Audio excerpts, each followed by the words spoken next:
Muito bem, pessoal.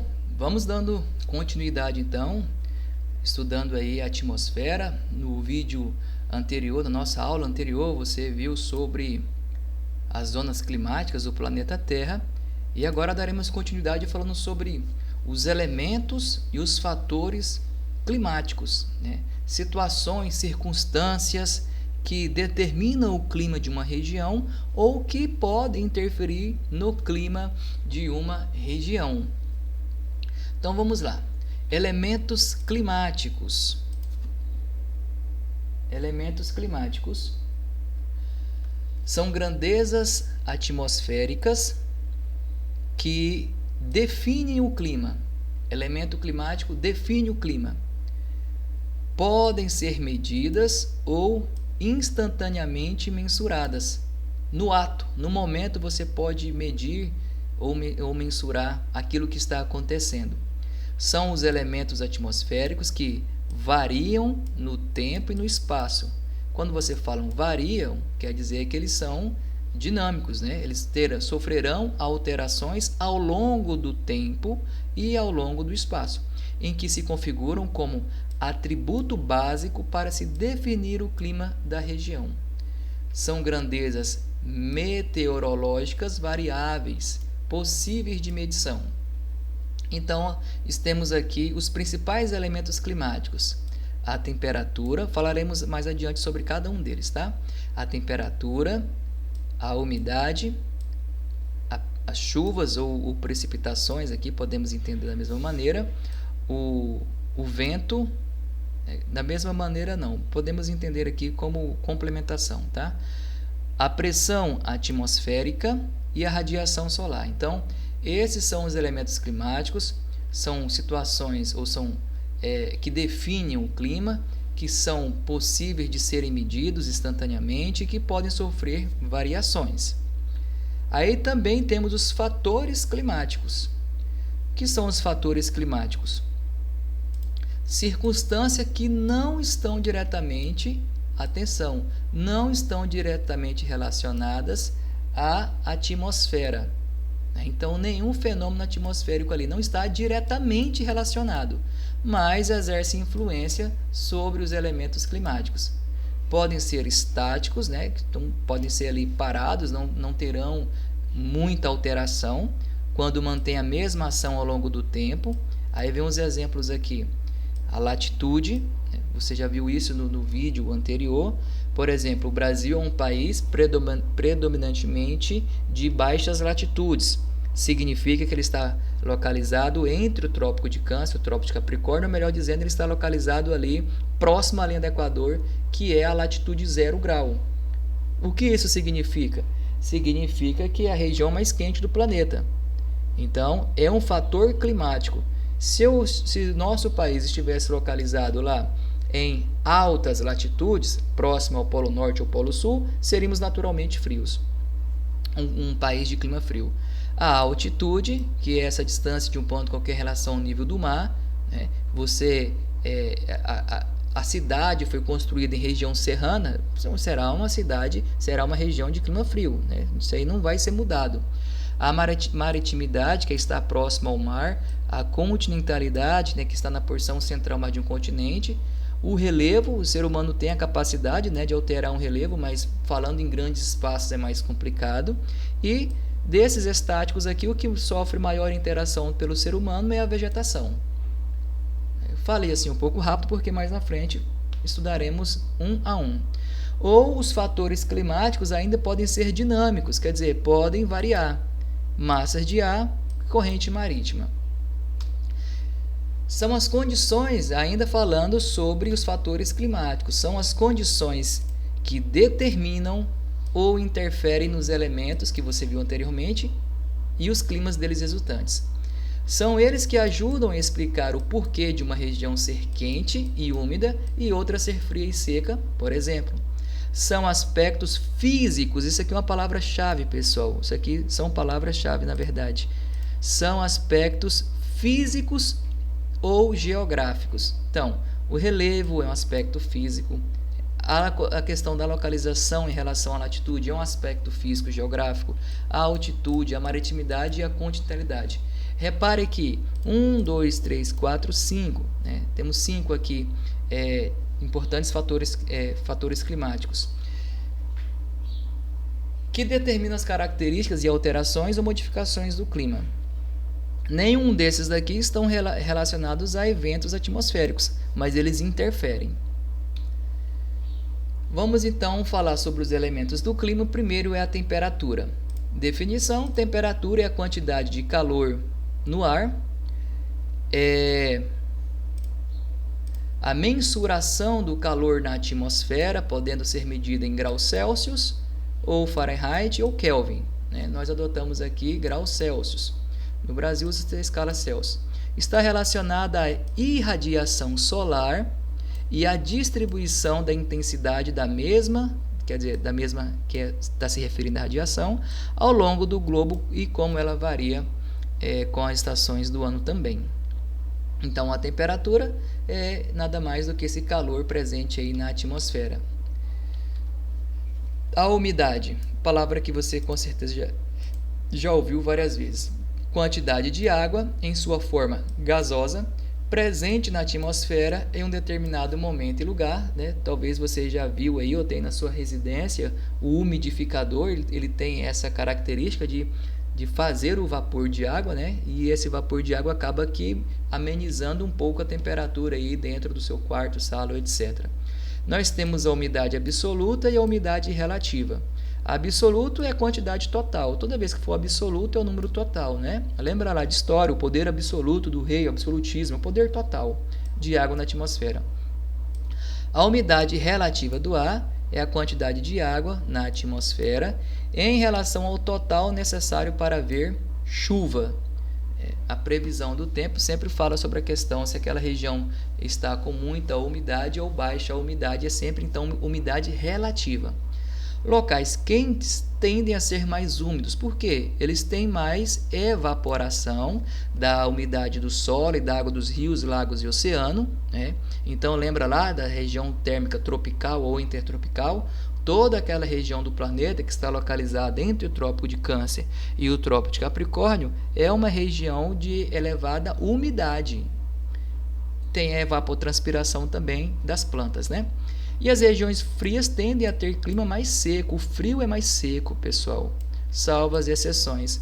O frio é mais seco, sempre é interessante você pensar uma tampa numa panela aí que está com água fervendo. Aquela água está quente, você tira a tampa, ela tem gotículas de água. Se você pega uma tampa e coloca no congelador, ela vai ficar fria, vai ficar gelada, mas a quantidade de gotículas de água presente nela vai ser muito diferente daquela tampa que está sobre a panela com água fervendo.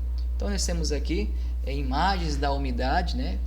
Isso é bem bonito mesmo. Então o vapor d'água suspensa na atmosfera, o vapor d'água presente na atmosfera. E aí nós temos os extremos de umidade relativa do ar. Menos de 30%, o ar muito seco, consequência, ressecamento das vias aéreas e respiratórias. Quando é que você sente isso aqui no nosso estado, no nosso município? Os meses de junho, julho e agosto, que é o nosso inverno, que é frio e seco, você sente a mucosa do nariz mais seca, os lábios começam a rachar, a pele, né, fica ressecada, quer dizer, fica sem estar úmida, fica ressecada, os cabelos também ficam ressecados, então o ar fica com baixa umidade. Nós temos aqui o nível recomendado pela Organização Mundial de Saúde, que é um departamento da ONU, Organização das Nações Unidas, que a umidade esteja em 60%. Se for acima de 80%, também é ruim, porque tem a possibilidade de aumento de proliferação de fungos e de bactérias. Então, nem o extremo máximo, nem o extremo mínimo, mas ali um meio termo, 60%. Você pode baixar um aplicativo aí no seu celular, entrar no site Clima Tempo e olhar a umidade, né? Você vai saber aí qual é o percentual. Então, nós temos aí abaixo de 12%, já entramos em estado de emergência, né? Lembrando que o nosso estado já passou por isso, junho, julho e agosto. Nós temos entre 12 e 20 um alerta, 21 a 30 um momento de atenção, 30 a 40, 31 a 40 observação e nível adequado 60%. Muito bem, agora a precipitação. Precipitação Pode ser em forma de chuva, neve ou granizo. São medidas em forma cumulativa por um determinado período.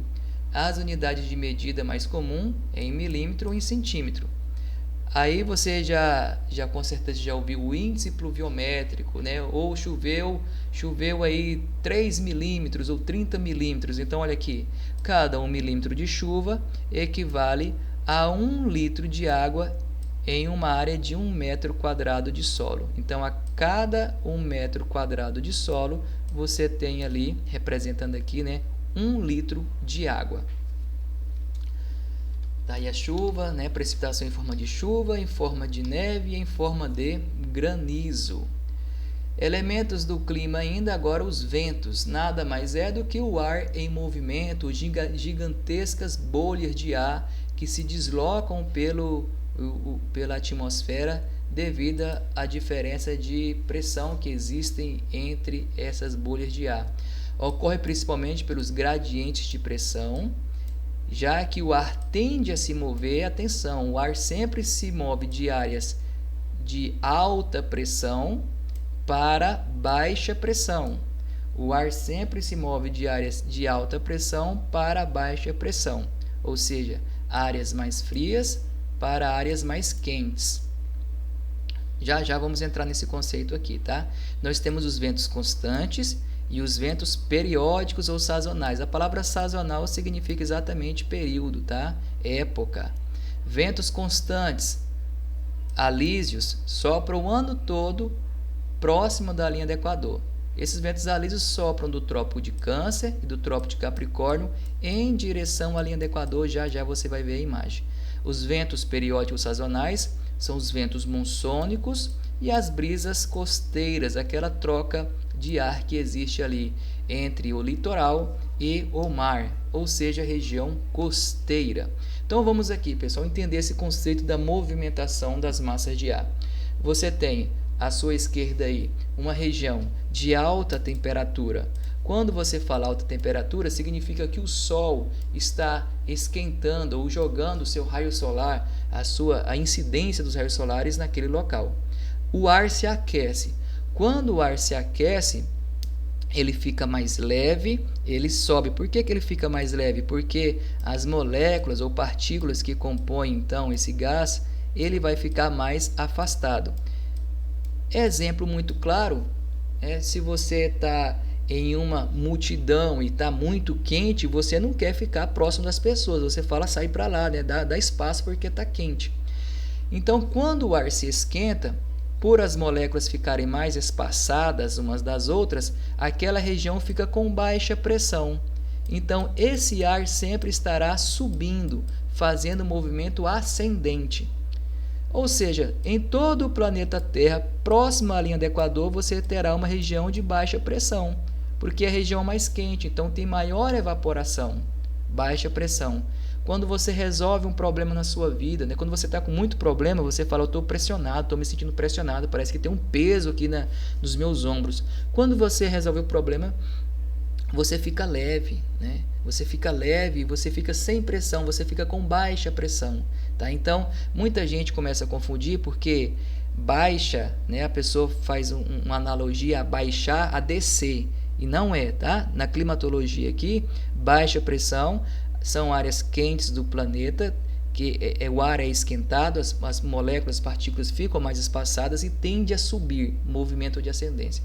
O contrário disso, em regiões que recebem pouca incidência de raios solares, você tem baixa temperatura, as moléculas ficam muito mais próximas, as partículas ficam muito mais próximas umas das outras, então ela fica pesada. Se fica pesada, ela desce, executa o movimento de subsidência, tá?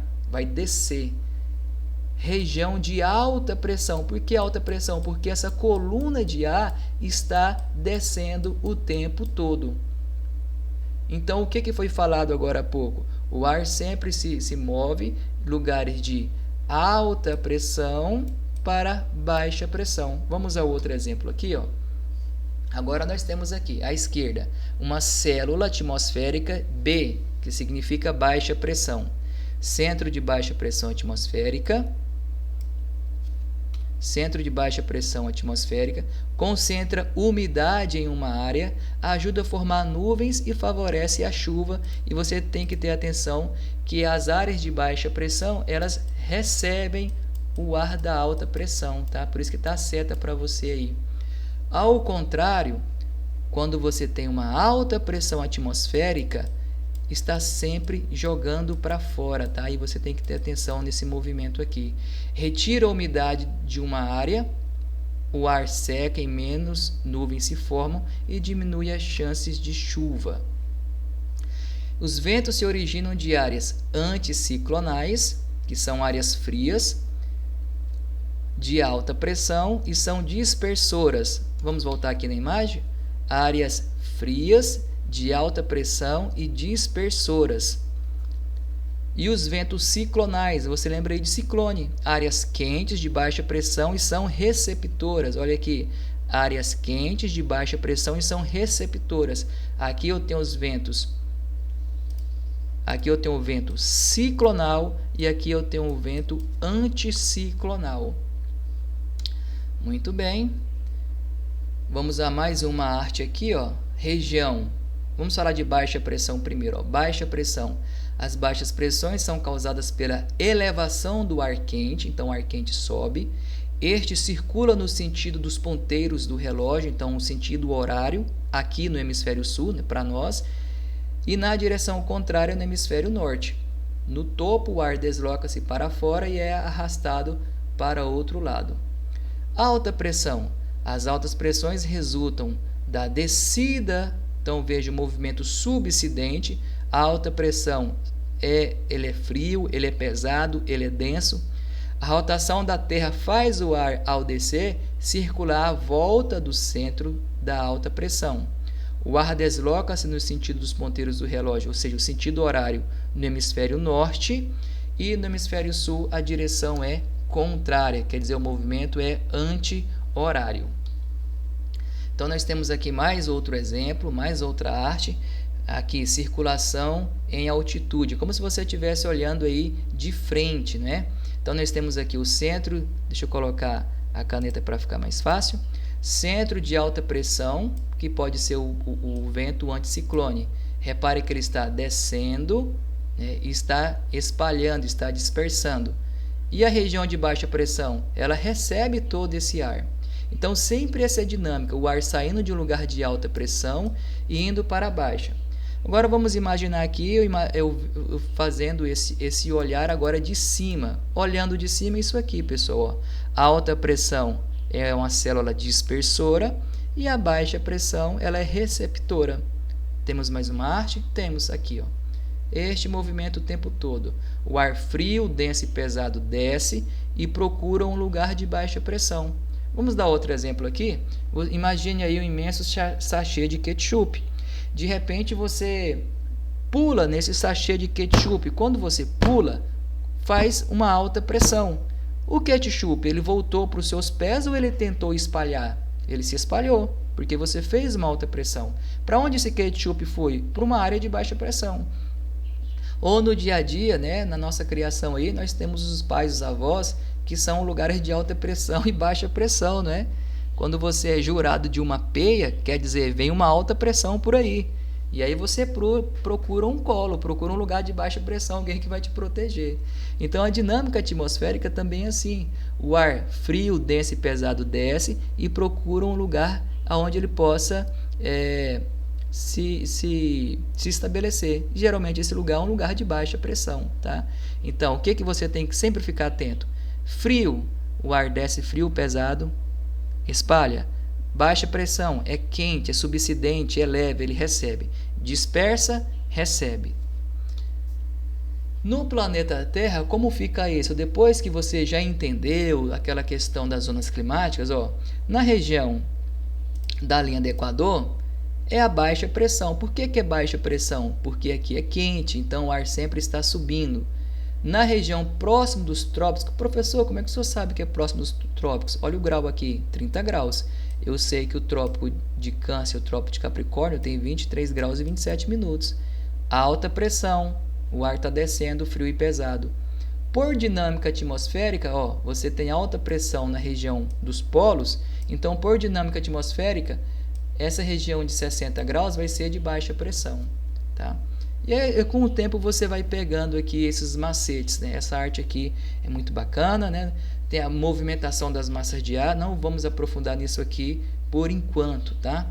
Mas você já entendeu. Olha aqui essa outra arte. Baixa pressão é a zona ciclonal, o ar, vamos colocar aqui a canetinha de novo, o ar é quente, o ar é pesado e sobe. Ao subir, ele se resfria, né? Porque quanto maior a altitude, menor a temperatura. Ele subiu quente e subiu com muita umidade também. Lá em cima ele se resfria, condensa e precipita. Ele desce, ó, corrente descendente. É a chuva falada. Quando esse ar desce frio, pesado e denso, ele procura um lugar de baixa pressão. Então você tem aqui essa movimentação das massas de ar. Nós temos aqui a monção de inverno e a monção de verão. O que significa isso, professor? Nós temos as regiões de alta pressão e de baixa pressão. Aqui está o país Índia e o Sudeste Asiático. Vamos voltar lá aonde tem um mapa físico ou o planisfério para identificar a Índia e o Sudeste Asiático. Vamos lá. Aqui, esse aqui dá para entendermos. Eu vou explicar agora, eu vou entender agora o que acontece aqui na Índia e o que acontece aqui no Sudeste Asiático. Repare que a Índia é cortada pelo Trópico de Câncer, certo? Então tudo bem, você já entendeu que ela é cortada imaginariamente pelo Trópico de Câncer. Quando você fala que é verão, vamos voltar lá. Então vamos aqui, monção de inverno, verão. Quando você fala que é verão, vamos desenhar aqui, deixa eu colocar de preto, vamos colocar em preto aqui para ficar melhor. Vou fazer aqui o Trópico de Câncer. Vou fazer ele aqui mais grossinho um pouco, tá? Tudo isso aqui é o Trópico de Câncer. Quando você fala que é verão, significa que o Sol está iluminando mais sobre o Trópico de Câncer ou iluminando mais o hemisfério norte. Tá? Então, quando começa o verão, o Sol está iluminando mais sobre o Trópico de Câncer. Se o Sol está iluminando ali, naturalmente aquele ar fica quente. Você já sabe que o ar quente sobe, o ar quente fica menos denso, fica leve, ele sobe. E onde é que está o ar um pouco mais frio, então? Aqui sobre o Oceano Índico. Como é a movimentação da massa de ar de um lugar de alta pressão, um lugar de alta pressão para baixa pressão. É isso que acontece então na monção de verão. E esse ar que se formou sobre o Oceano Índico, ele tem bastante umidade, então traz muita chuva aqui para essa região da Índia e do Sudeste Asiático. E o contrário, quando você fala inverno. Quando você fala que é inverno, o Sol está iluminando mais sobre o Trópico de Capricórnio, né? Aqui nós estamos falando de uma região do hemisfério norte. Então não vai dar nem para desenhar, vou colocar aqui a título de ilustração, porque aqui não passa o Trópico de Capricórnio. Então o Sol está iluminando mais o Trópico de Capricórnio, esse ar fica com baixa pressão, e onde é que está um pouco mais frio? Agora no continente. Agora o continente vai soprar esse ar frio para o oceano. Pessoal, sempre você vai tentar identificar o seguinte: lá está recebendo luz solar, então é baixa pressão, tá? E aí o ar se movimenta sempre de lugar de alta para baixa. Aqui nós temos os ventos, lá falou sobre a questão dos ventos alísios. Olha aqui, vou falar só sobre os ventos alísios, ó. Vou marcar ele para você, tá? Ventos alísios, ventos que sopram dos trópicos para a linha do Equador, ventos que sopram do leste para o oeste.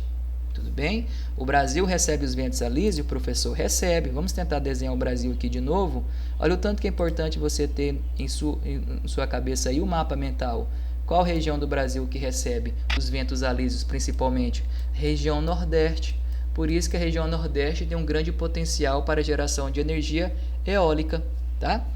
Continuando aqui, tem mais outra arte, né? Não vou fazer todo o aprofundamento dela agora. Vamos mudar então para o próximo elemento do clima, pressão atmosférica. O que é essa pressão atmosférica?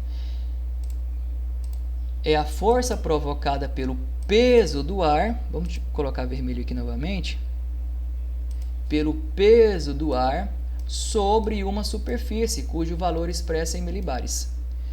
Depende da latitude, altitude e temperatura. Por que latitude? Se eu estou próximo à linha do Equador, é mais quente. Se eu estou longe da linha do Equador, é mais frio. A altitude, se é ao nível do mar, tem maior concentração de partículas do gás que compõe a atmosfera. A temperatura, se está mais quente ali, esse ar está subindo o tempo todo. Se está mais frio, ele está descendo. Quanto maior, aí vem aqui, ó, quanto maior a altitude, menor é a pressão. Por quê? O ar fica rarefeito. Quanto menor a altitude, maior a pressão. Em regiões mais quentes, o ar se dilata, quer dizer, ele se espalha. Você já viu no slide anterior. Suas moléculas ficam mais distantes, ficando mais leve, portanto, com uma baixa pressão atmosférica.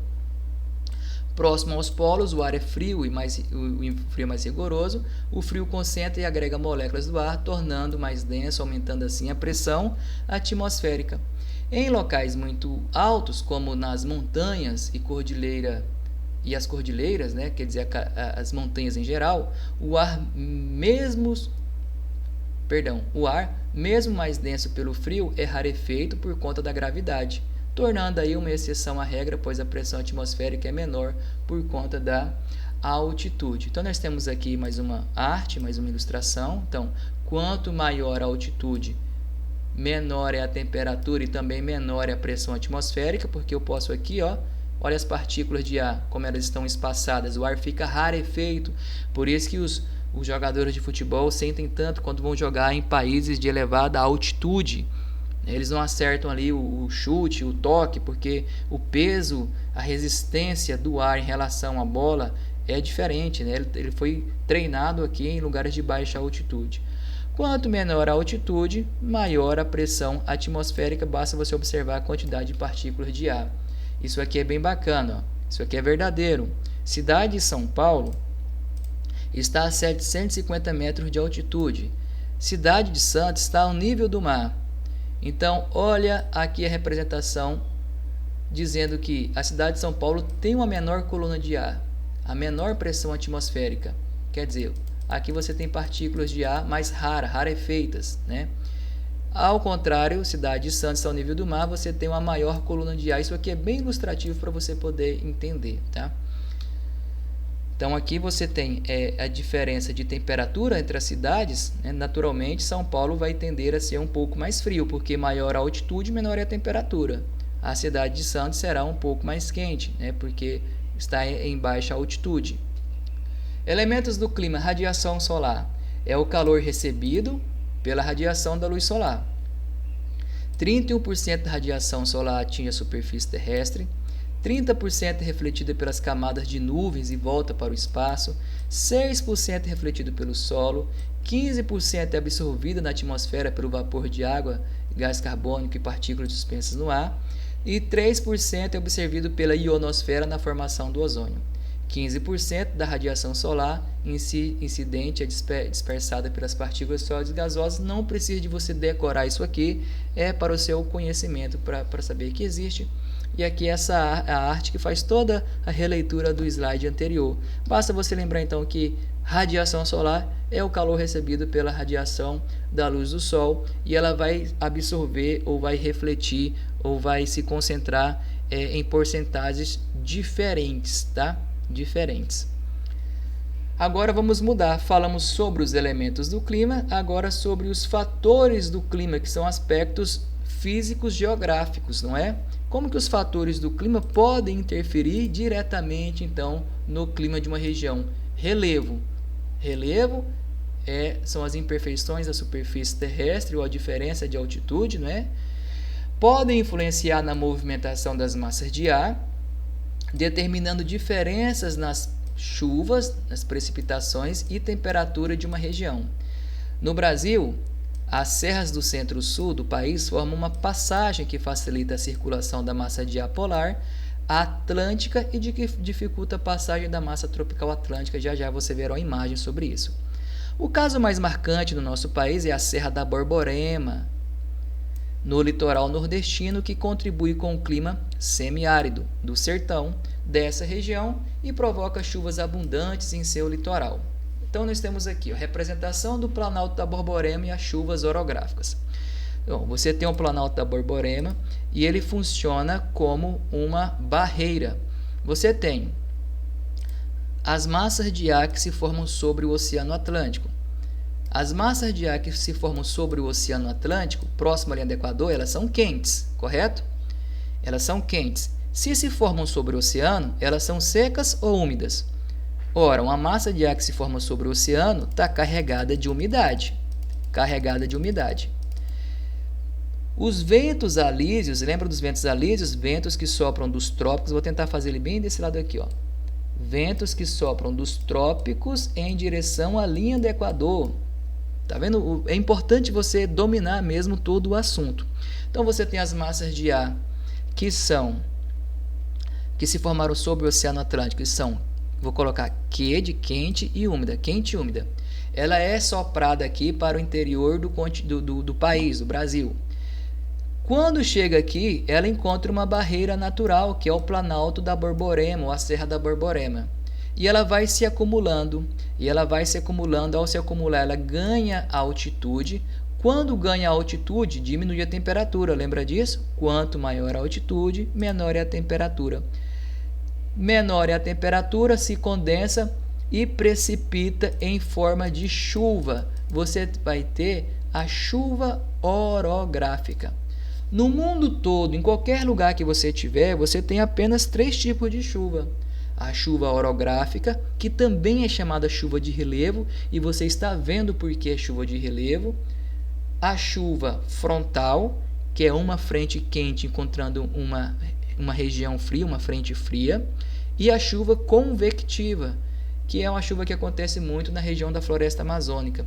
Durante o dia é muito quente, tem muita evaporação e evapotranspiração. À noite a temperatura diminui e sempre tem uma chuva ali, né, entre a tarde e a noite. Né? Quem já visitou o Pará, quem morou no Pará sabe que tem, né, esse ditado aí, é antes ou depois da chuva, né? Sempre vai ter então essa chuva convectiva. E no mundo todo existem apenas 3 tipos de chuva: orográfica, frontal e convectiva, tá? Então nós temos aqui o Planalto da Borborema servindo como uma barreira natural. Depois que choveu, essa massa de ar perdeu umidade. Ela perdeu umidade, ficou mais leve e consegue ultrapassar. Então, quando ela ultrapassa, ela chega aqui, pessoal, vamos colocar outra cor aqui, vermelho. Ela chega aqui seca. Por que ela está seca? Perdeu gordura, perdeu umidade, choveu bastante aqui. Tanto é que a região Nordeste ela é dividida ali em zona da mata, que é essa região mais ao litoral, o agreste, que chove bastante, e depois você tem a depressão sertaneja, o sertão nordestino, aonde é a região mais seca. Por que é seca, então? Planalto da Borborema. E aí você deve estar pensando, professor, então para resolver o problema da seca do sertão nordestino, é só tirar o Planalto da Borborema. Se você conseguir tirar, não é? Bom, se você tirar o Planalto da Borborema, essas massas de ar quente e úmida vão conseguir adentrar aqui e vão levar a umidade para essa região. Depois, aqui mais para oeste, você tem o meio norte. Mais uma explicação aqui, aproveitando essa arte que é muito bacana. Toda essa região aqui aonde choveu é chamada de barlavento. Vou só colocar a letra B, tá? Barlavento, é uma palavra só. Do outro lado, sotavento. Sotavento. Então, brincamos assim. De um lado está chovendo, de outro só está ventando. De um lado chove, de outro lado só venta. De um lado barra a chuva, de outro lado não chove, tá? Barlavento e sotavento, tá? De um lado está chovendo, de outro só está vento. É isso, né? Aproveitamos aqui a arte para fazer várias explicações, mostrando então como o relevo pode servir como um fator que vai influenciar dinâmica climática de uma região. Olha que legal o mapa físico do Brasil. Falou assim que a região centro-sul do Brasil serve como uma espécie de corredor que facilita a passagem. A região centro-sul do Brasil é essa aqui, pessoal. Região central, região sul está aqui, você sabe. Olha só, olha a quantidade aqui de relevo mais elevado. Professor, como é que você sabe que o relevo mais elevado? Olha a cor aqui, é um mapa físico chamado de mapa hipissométrico. Mapa físico, mapa hipissométrico mostra a diferença de altitude do relevo. Você olha aqui, ó, regiões de 1.200 metros de altitude, de 800 metros. O que é essa massa polar atlântica? Se forma lá sobre a região da Patagônia, né, próximo à Antártida. É uma massa que se forma no polo. Ela é fria e seca. Atenção, vou colocar aqui, ó, massa polar da Antártida, MPA. Qual é a característica dela? Ela é fria porque se formou no polo sul, e seca, né? O frio é seco, já vimos isso. Mas ao atravessar o Oceano Atlântico, ela adquire umidade. Aí nós vamos falar sobre isso aqui ainda, sobre o clima do Brasil. Eu quero só mostrar a movimentação dela aqui. Não vou nem me aprofundar então não, tá? Ela vai percorrer o litoral brasileiro em determinada época do ano e vai provocar chuvas frontais aqui na região nordeste, em junho, julho e agosto. Mas eu só quero evidenciar essa questão de como o relevo pode servir como uma barreira natural. Essa imagem aqui é perfeita, porque dá para você perceber, voltando agora ao assunto do Planalto Borborema, olha aqui. Este é o Planalto Borborema, que impede que as massas de ar que se formaram sobre o Oceano Atlântico, que são quentes e úmidas, adentrem o sertão nordestino. Muito bem. Então veja, em todo o mundo você tem regiões mais elevadas. Vamos falar dos Estados Unidos? Estados Unidos aqui tem as montanhas rochosas a oeste e a leste você tem os montes Apalaches. Então aqui no meio você tem uma planície. Essa planície também vai servir como uma espécie de corredor onde essas massas de ar vão percorrer este país. Em todo o relevo que você observar que é mais elevado, ele vai servir como um facilitador ou como algo que vai dificultar a movimentação das massas de ar. Agora há pouco falamos aqui da Índia, olha a Índia aqui, o sudeste da Ásia, e olha a cordilheira do Himalaia aqui, o ponto mais alto do planeta Terra, o Monte Everest, 8.848 metros. Vamos falar de mais um fator do clima, que é a latitude. Você já sabe que a latitude é a distância de um ponto qualquer em relação à linha do Equador. Está ligada às diferenças de radiação solar sobre a Terra. Por que está ligada? Baixa latitude, o Sol incide de maneira mais vertical. Altas latitudes é de maneira mais horizontal, né? Mais angular. Quanto mais próximo à linha do Equador, quer dizer baixa latitude, mais as temperaturas tendem a aumentar. À medida que nos direcionamos rumo às zonas polares altas latitudes, menores tendem a ser as temperaturas. E o Brasil, por apresentar uma grande extensão latitudinal, o que é uma grande extensão latitudinal? O nosso país é muito extenso, norte e sul. Quer dizer que vários paralelos atravessam o nosso território. Então tem grande extensão latitudinal. Apresenta uma considerável diversidade de clima e é um bom exemplo de influência da latitude na temperatura, né? Nós temos aqui na região sul do Brasil, você já sabe que é cortada pelo Trópico de Capricórnio. Abaixo do Trópico de Capricórnio você tem clima subtropical.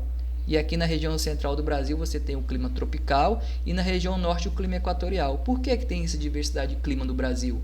Tem outros também, falei só 3 aqui, devido a essa grande extensão latitudinal. Olha que sensacional essa arte, pessoal. Aqui representa bem a inclinação do planeta Terra em torno de um eixo imaginário, em torno do Sol. Traz para você o nome dos paralelos com os graus de cada um deles. De acordo com a legenda, você tem as zonas climáticas, mas o que eu quero destacar aqui agora, a latitude.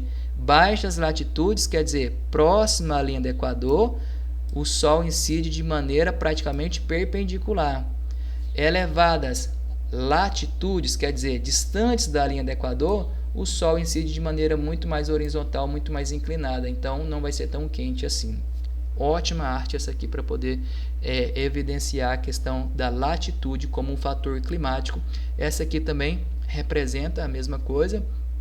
traz para você novamente o conceito de baixa latitude, altas latitudes, aqui no meio, né, médias e aqui médias, e como os raios solares podem ser verticais ou oblíquos, né, mais inclinados então.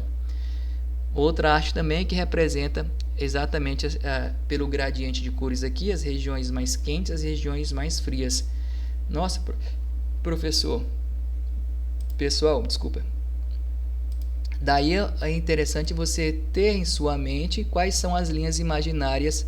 Ó, o paralelo aqui, a linha do Equador, aqui o trópico de Câncer e aqui o trópico de Capricórnio. Eu tenho que ter isso aqui, pessoal, na mente, tá? Lá em cima, círculo polar ártico e círculo polar antártico, tá? Eu tenho que ter essa noção aqui para poder entender as questões.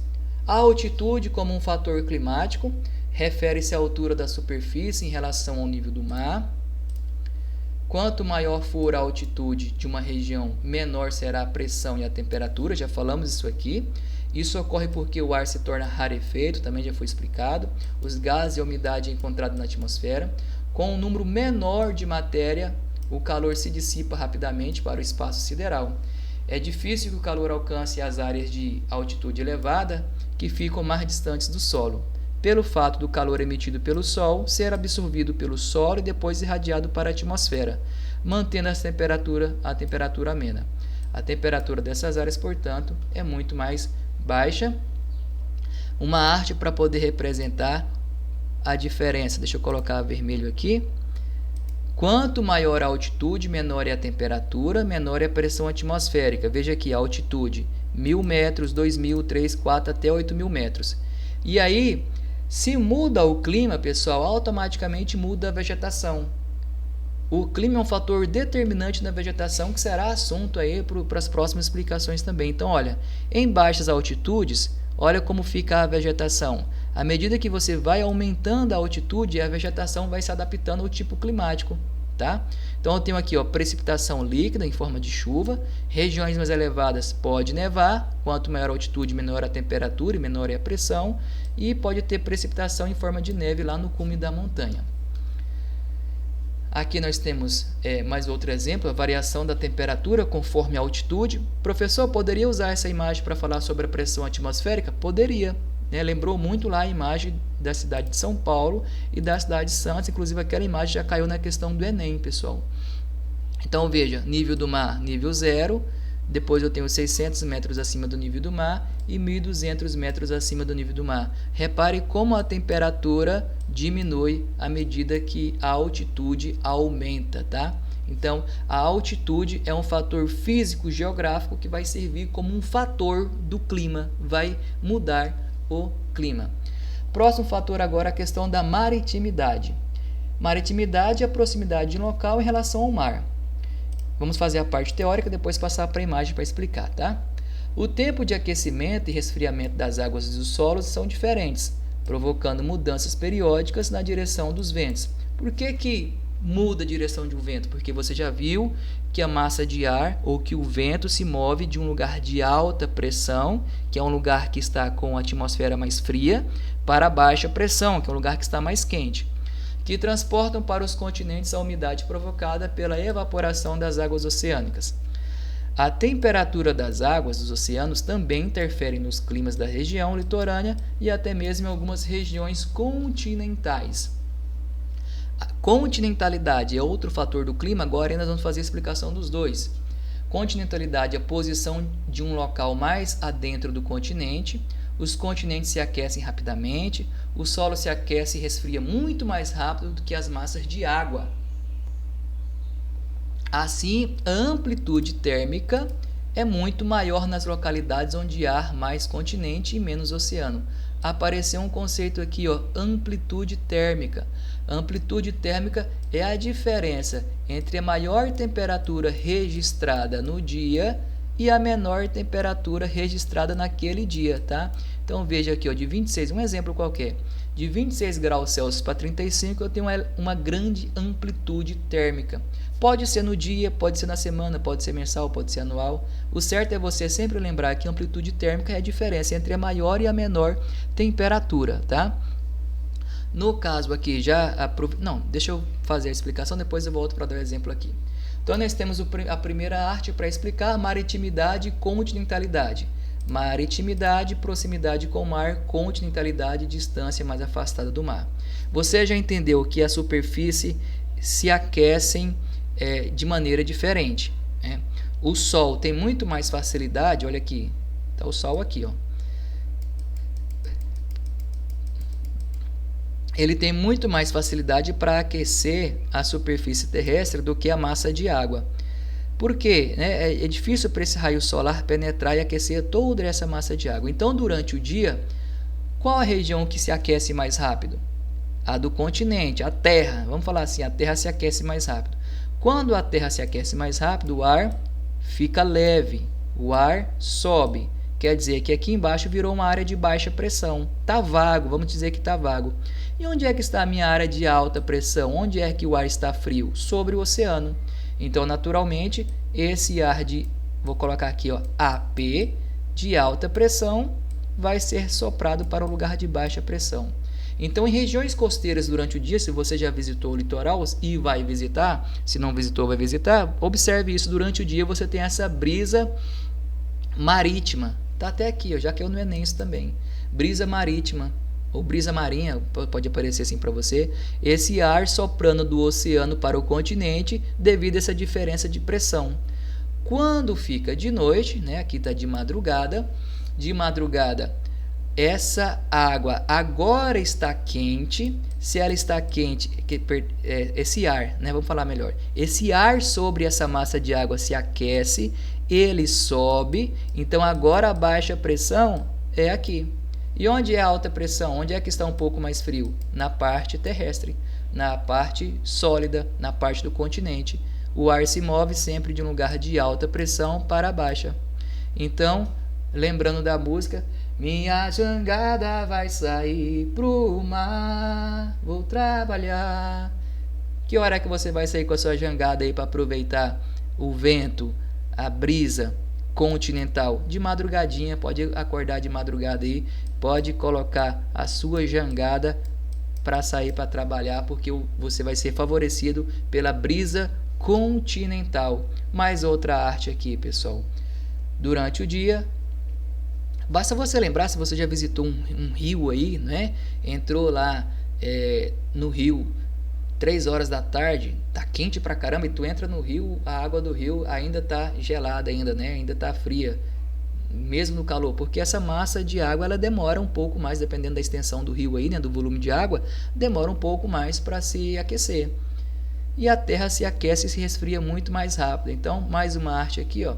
Toda vez que aparecer para você, então, brisa terrestre, brisa marítima, né, você já entendeu que essa diferença de temperatura e pressão, né? Olha a imagem aqui que caiu na prova do Enem, acho que 2017, se não me engano, pessoal. Então, olha aqui, baixa pressão. Se aqui está baixa pressão, significa que essa imagem aqui é durante o dia e essa imagem aqui é durante a noite. Só existe essa diferença de pressão porque a Terra se aquece em velocidade e se resfria em velocidade muito mais rápido do que a massa que está no oceano. Muito bem, agora o fator do clima, massa de ar. São grandes porções de ar que apresentam a temperatura e umidade da região onde se originam. Então, olha que interessante. Uma massa de ar, ela vai carregar consigo características dos lugares onde ela se formou. Se desloca em razão das diferenças de pressão, assim... Só um momento, deixa eu voltar aqui para poder fazer uma observação rápida. Onde estamos aqui? Desculpa, bati o dedo aqui, acabei me perdendo. Cadê? Massa de ar. De forma geral, as massas são caracterizadas como oceânicas. Se formam sobre o oceano mais úmido, sobre o continente mais seco. As tropicais e equatoriais são quentes, as temperadas e polares são frias, né? Então veja, eu vou até voltar nessa explicação aqui, ó. De forma geral, as massas são caracterizadas como oceânicas. Se for oceânica, ela vai ser úmida. Se for continental, vai ser seca. Se ela se formou em região tropical e equatorial, ela vai ser quente. Se for na região temperada e polar, vai ser fria.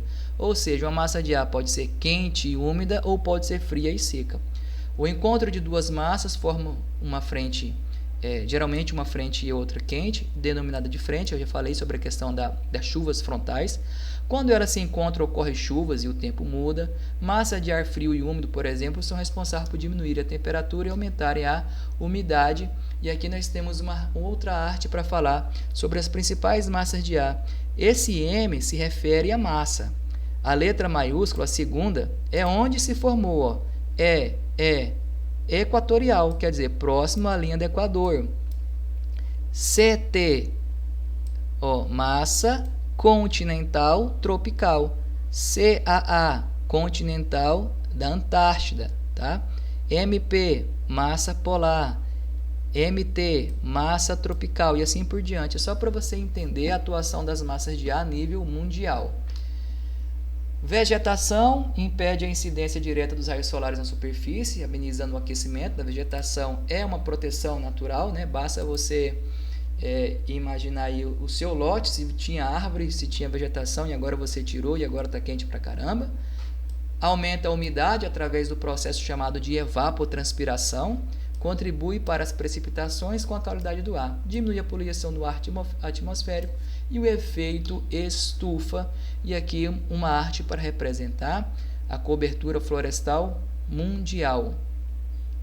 Então, a quantidade aí e o percentual de florestas. Olha só, a maior parte das florestas do mundo está em áreas geladas, mas as da América do Sul têm a maior quantidade de árvore por hectare, ou seja, a densidade das árvores por hectare é aqui na América do Sul. Correntes marítimas é mais um fator do clima, mais um fator que vai alterar o clima. Então, o que são as correntes marítimas? São grandes porções de água que se deslocam nos oceanos. Se você já assistiu aquele filme Procurando Nemo, é a melhor ilustração que você tem ali de uma corrente marítima, tá? As águas dos oceanos, assim como as massas de ar, elas têm temperaturas diferentes, elas têm densidades diferentes, então elas vão fazer essa movimentação. O mesmo conceito, tá? De um lugar frio para um lugar quente e vice-versa, né? Vai ter essa movimentação. Então, por que elas se movem? Nós temos aqui alguns fatores. As correntes marítimas se movem devido ao vento, devido ao movimento de rotação da Terra e devido a essa diferença de temperatura. 3 fatores: temperatura, vento e rotação. Professor, não me lembro o que é rotação. Ora, o movimento da Terra em torno do seu próprio eixo. Dura 23 horas e 56 minutos, né? Aí convencionalmente se fala 24 horas. Se a corrente for quente ou fria, maior ou menor será a evaporação e a umidade do ar influenciando a temperatura. Nós temos um exemplo aqui, ó. A corrente fria de Humboldt, que está no hemisfério sul, causa queda de temperatura nas áreas litorâneas. Exerce grande influência no clima, aquecendo ou esfriando as regiões litorâneas e até mesmo regiões continentais. Provocam chuvas ou secas nas regiões litorâneas e continentais. Em determinadas situações, onde há uma grande diferença de temperatura entre água do mar e continente, provocam tufões e furacões. Em regiões em que o mar é mais quente, por exemplo, a evaporação aumenta e eleva a umidade que se dispersa para outras regiões. E aqui foi falado sobre a corrente fria de Humboldt, está aqui, ó. Aqui é para explicar a existência do deserto do Atacama. Vamos aqui, ó. A corrente fria de Humboldt, ela se forma ela se forma na região ali do Polo Sul, né, da Antártida. Ela é fria. Ela chega numa região quente. Quando ela chega aqui nessa região quente, naturalmente ela começa a ascender, ela sai da profundeza ali do assoalho oceânico e sobe um pouquinho, mas a principal característica que eu quero falar para você é que ao chegar nessa região ela traz consigo a diminuição de temperatura. Quando diminui a temperatura, essa massa de ar que se formou sobre o oceano, que está próximo à linha do Equador, que é quente e úmida, ao receber uma corrente de ar fria, essa corrente de ar fria vai diminuir a temperatura e vai fazer aquele mesmo processo, vai condensar, vai chover, vai precipitar. Aí aqui para explicar o deserto do Atacama. A existência do deserto da América do Sul, como o da Atacama, no norte do Chile, deve-se à ação da corrente marítima de Humboldt. Essa corrente provoca o resfriamento da atmosfera, fazendo com que a umidade das massas de ar oceânicas se condense antes de chegar no continente. Então, o deserto do Atacama é localizado a Barlavento ou Sotavento?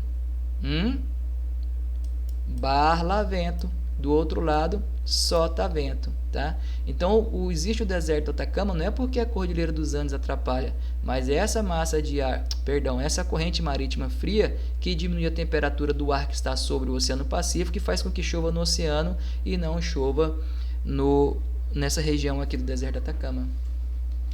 Isso aqui dá para explicar também os efeitos do El Niño e da Laninha, mas será assunto das nossas outras aulas. E aqui nós temos a representação da movimentação dessas correntes marítimas, essas grandes massas de água que se movimentam pelos oceanos devido à diferença de temperatura, de diferença de densidade, a força do vento, a rotação da Terra. Veja só, pessoal, as vermelhas, essas correntes quentes, estão todas próximas aí à linha do Equador, né? Por exemplo, aqui, ó, a região, vamos marcar aqui a região da Europa, que naturalmente é um continente frio, porque está localizado em regiões de elevadas latitudes. Graças à ação da corrente do Golfo, essa região tem temperatura mais amena, né? Isso aqui pode até explicar por que a Inglaterra se lançou em alto mar, essa parte aqui não sofre o congelamento, porque essa corrente do Golfo, que é quente, sempre deixou essas águas aqui um pouco mais quentes. Veja aqui, este mapa também é perfeito porque ele mostra as correntes marítimas. A do Brasil, olha aqui, ó, tá aqui. Olha a corrente de Humboldt se formando aqui, próximo ao Oceano Glacial ou Ártico. Olha aqui, ó, corrente de Humboldt, formação do deserto do Atacama. Ela resfria o ar que está sobre o Oceano Pacífico e faz com que chova nessa região. Agora, olha que interessante que a presença das regiões áridas ou semiáridas, ou seja, a presença dos desertos, estão diretamente relacionadas ao Trópico de Câncer e o Trópico de Capricórnio. Trópico de Capricórnio. Por quê, professor? Região de AP, alta pressão atmosférica, onde o ar desce frio e seco. Deixamos essa explicação para aprofundar em outro momento, tá? Aqui eu posso fazer também eu posso aqui imaginar a linha do Equador, posso imaginar aqui o Trópico de Câncer, posso imaginar o Trópico de Capricórnio. Olha aí as regiões áridas do planeta representadas pelas cores ou pela ausência do verde aí, fica melhor para você entender assim. E aqui é um lado a lado. Esse aqui vai ficar perfeito ainda, porque eu posso, né, continuar aqui, ó. Claro que não vai ser a mesma coisa, mas dá para você ter uma noção, tá? Aí as chuvas de monções, nós já fizemos a explicação, né, no slide anterior. Vamos aqui, ó, corrente fria e deserto. As correntes marítimas são grandes deslocamentos de massas de água que influenciam no clima. No Chile, a fria corrente de Humboldt provoca chuvas no Oceano Pacífico. Com isso, a massa de ar que chega sem umidade ao continente, o que explica a aridez do deserto do Atacama. Está aqui a corrente de Humboldt que se origina na região fria. As monções, que nós já explicamos, trata-se de um fenômeno típico do Oceano Índico e do Sudeste Asiático. Elas têm origem na grande diferença de temperatura das águas do mar e do continente durante o verão. Lembra lá? Verão, se esquenta o ar, fica a baixa pressão, e o ar sempre se movimenta de um lugar de alta pressão para baixa pressão. Um vento contínuo leva a umidade do oceano e transforma em forte chuva sobre o continente. Essa arte também aqui é perfeita porque eu tenho aqui, de acordo com a legenda, os principais tipos de clima no mundo e as principais correntes marítimas, pessoal. Então, nossa explicação ficou um pouco longa, né? 1 hora aí falando sobre os elementos e fatores climáticos, mas não há outra maneira, né? Se cortasse esse vídeo aí, ficaria ruim de você entender. Entenda essa interdependência, essa inter-relação entre os aspectos físicos e geográficos entre os elementos da atmosfera, elementos que compõem a atmosfera, na distribuição dos climas do mundo, pessoal. Há uma intensa interdependência entre elementos e fatores climáticos. Próximo assunto nosso, principais tipos de clima no mundo e depois no Brasil. Qualquer dúvida, estou sempre à disposição. Até a próxima.